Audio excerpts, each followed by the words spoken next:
नमस्कार। सब कुछ शांत है, तसल्ली है, आराम है, मन में भक्ति भाव है। अब रामलला का मंदिर वहीं बनेगा जहां रामलला की जन्मभूमि है।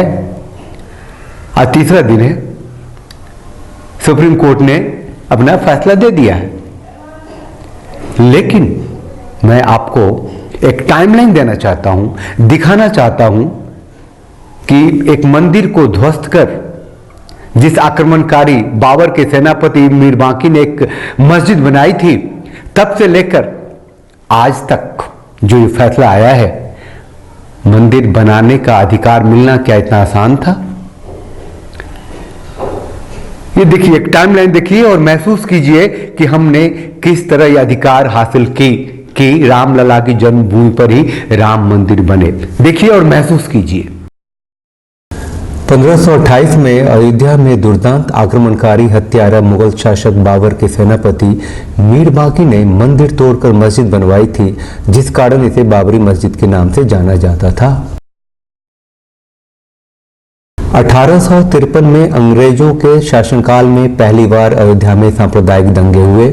1859 में अंग्रेजों ने विवादित स्थल पर बाड़ लगा दी और परिसर के भीतरी हिस्से में मुसलमानों को और बाहरी हिस्से में हिंदुओं को पूजा करने के लिए दे दी। 1949 में भगवान राम की मूर्तियां मस्जिद में पाई गईं। हिंदुओं के लिए भगवान राम अवतरित हुए। दोनों पक्षों ने अदालत में मुकदमा दायर किया, जिसके बाद यहां ताला लगा दिया गया।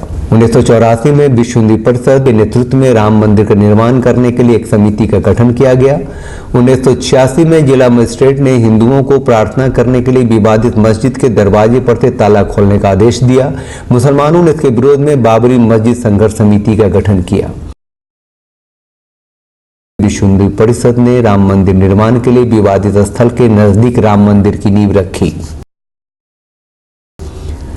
1990 में पहली बार उत्तर प्रदेश के मुख्यमंत्री मुलायम सिंह के आदेश पर 30 अक्टूबर 1990 को कार सेवकों पर चली गोलियों में 5 लोगों की मौत हुई थी। इसके विरोध में फिर प्रदर्शन हुआ, गोली चली और 21 कार सेवक और मारे गए।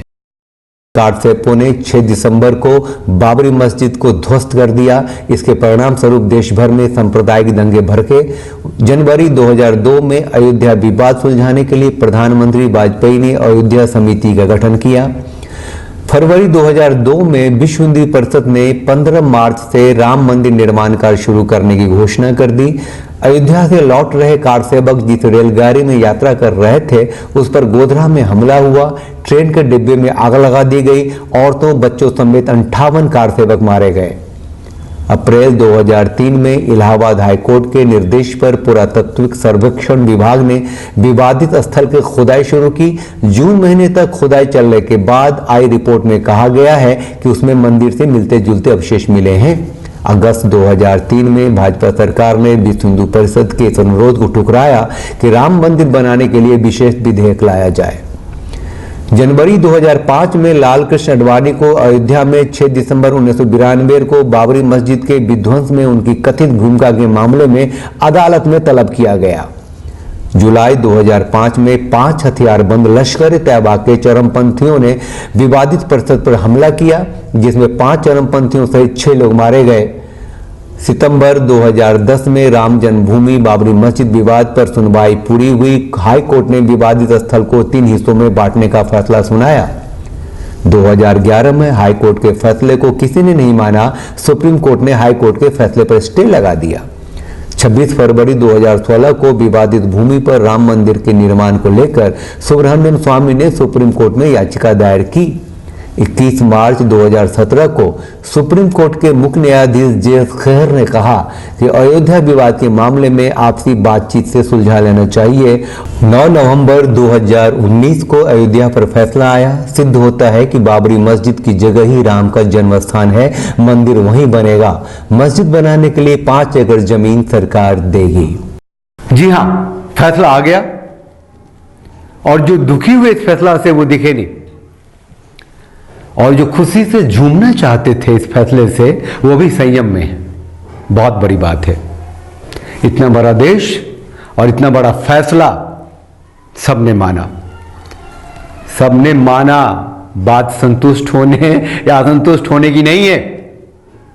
हमने आपको टाइमलाइन दिखाया अभी इतना आसान नहीं था ये फैसला को हासिल करना, इस अधिकार को हासिल करना कि हम वहां राम जन्मभूमि पर ही रामलला का मंदिर बनाएं। एक लिंक दे रहा हूं, आप इसे जरूर देखिए। ये लिंक उन चर्चित चेहरों का है जो राम जन्मभूमि विवाद से जुड़े चेहरे हैं। आप इसे देखिए और महसूस कीजिए कि कितना मुश्किल था राम जन्मभूमि पर रामलला का मंदिर बनाने का अधिकार को प्राप्त करना। देखिए और इस चैनल को लाइक कीजिए, सब्सक्राइब कीजिए, जुड़े रहिए, मुस्कुराते रहिए और अपने आराध्य की सेवा में लगे रहिए, उन्हें याद करते रहिए। आज के लिए बस इतना ही। जय हिंद।